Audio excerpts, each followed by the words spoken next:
Assalamualaikum warahmatullahi wabarakatuh. Selamat datang di channel Mr. Masman. Apa kabar kalian semua? Semoga sehat selalu ya. Jangan lupa pakai masker jika ingin berpergian kemana saja. Dan jangan lupa dukung terus channel Mr. Masman karena Mister akan selalu menyuguhkan informasi apa saja yang berbau unik dan menegangkan.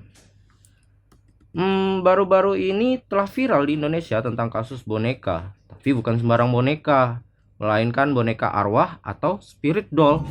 Apa itu spirit doll? Dan kenapa bisa sampai seviral itu ya? Mari kita kupas tuntas sejelas-jelasnya. Dikutip dari IDN Times, ini dia fakta menarik mengenai spirit doll. Yang pertama, spirit doll pertama kali dibuat oleh orang-orang primitif untuk tujuan keagamaan dalam bentuk boneka, patung, dan voodoo. Benda-benda itu kemudian diakuisisi oleh peradaban untuk tujuan mistik. Misalnya, di Roma, boneka kerap dilibatkan dalam ritual magis sebagai media untuk terhubung dengan dewa atau dewi. Di Mesir, para mistikus menggunakan boneka dalam upacara keagamaan, pelepasan spiritual, dan untuk mengutuk orang-orang tertentu. Di daerah Afrika, boneka atau patung dianggap sebagai kekuatan perwujudan roh yang dapat menyembuhkan atau melindungi orang lain. Selain itu, masih banyak di daerah-daerah tertentu yang menggunakan boneka untuk melakukan aktivitas spiritual dengan cara yang berbeda-beda. Yang kedua, spirit doll dan pengobatan. Pada tahun 2006, seorang seniman bernama Bob Cox membuat kelas yang ia beri nama Medicine Dolls, How to Make Healing Dolls for Yourself. Ia membuat kelas itu karena yakin bahwa membuat boneka dapat membantu seseorang untuk sembuh pada tingkat fisik, emosional, mental, dan juga spiritual. Wah, pada kelas tersebut peserta akan membuat 4 boneka obat: wali, kambing hitam, jimat, dan tabib batin. Kelas melibatkan membuat jurnal serta membuat boneka. Pekerjaan ini diyakini membawa peserta melalui proses kreatif menuju tujuan penyembuhan aspek diri dan hidup. Babcock juga yakin bahwa boneka mewakili bagaimana kita memandang diri kita sendiri.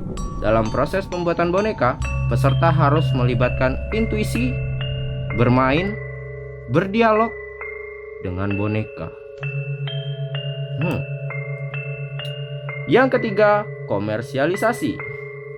Film-film yang melibatkan boneka seperti Annabelle membuat banyak orang mencari boneka dengan kekuatan supranatural. Boneka-boneka ini membawa daya tarik yang tidak dimiliki boneka biasa. Karena boneka bernyawa seperti ini membutuhkan bukti setidaknya dari sebuah cerita agar dapat meyakinkan seorang pembeli. Bisnis yang meyakinkan. Spirit doll pada mulanya dijual oleh pengguna anonim dan dijual di situs-situs seperti eBay, Amazon, Etsy, dan situs lainnya. Penjualan spirit doll sering disertai dengan cerita tentang sejarah boneka dan fenomena paranormal. Dari segi harga spirit doll tentu lebih jauh dan lebih mahal daripada boneka pada umumnya. Benar-benar bisnis yang mengundang cuan. Yang keempat, diberlakukan istimewa. Oleh sebagian orang, spirit doll diyakini dihuni oleh roh yang dapat menawarkan bantuan dan bimbingan. Sebagai gantinya, pemilik spirit doll harus memberikan rasa hormat padanya. Pemilik spirit doll perlu memberikan persembahan seperti buah, makanan, bunga, dupa, dan minuman keras. Mereka meyakini bahwa saat berinteraksi dengan boneka, seseorang mungkin mengalami perasaan berbeda yang juga bisa menandakan bahwa boneka itu menginginkan persembahan tertentu. Yang keenam, sempat jadi tren di Thailand dan dianggap membawa keberuntungan. Sebelum viral di Indonesia, mengadopsi spirit doll pernah menjadi tren di Thailand. Menurut laporan laman BBC, orang-orang di sana meyakini bahwa boneka-boneka ini membawa keberuntungan. Mereka juga memanjakan spirit doll layaknya anak sendiri. Setelah membeli boneka, pemilik kemudian membawanya ke seorang biksu untuk dilakukan doa, upacara, dan juga ritual. Ritual ini juga diyakini menjadi upaya penghidupan boneka dan mengundang roh agar menghuninya. Menarik. Yang ketujuh, menuai pro kontra. Tren mengadopsi boneka arwah atau spirit doll di Indonesia menuai pro dan juga kontra dari masyarakat umum. Ada yang berpendapat bahwa boneka tidak selayaknya mendapatkan perlakuan khusus atau istimewa layaknya makhluk hidup. Selain itu, keyakinan spiritual yang melekat dengan spirit doll dinilai bertentangan dengan ajaran agama.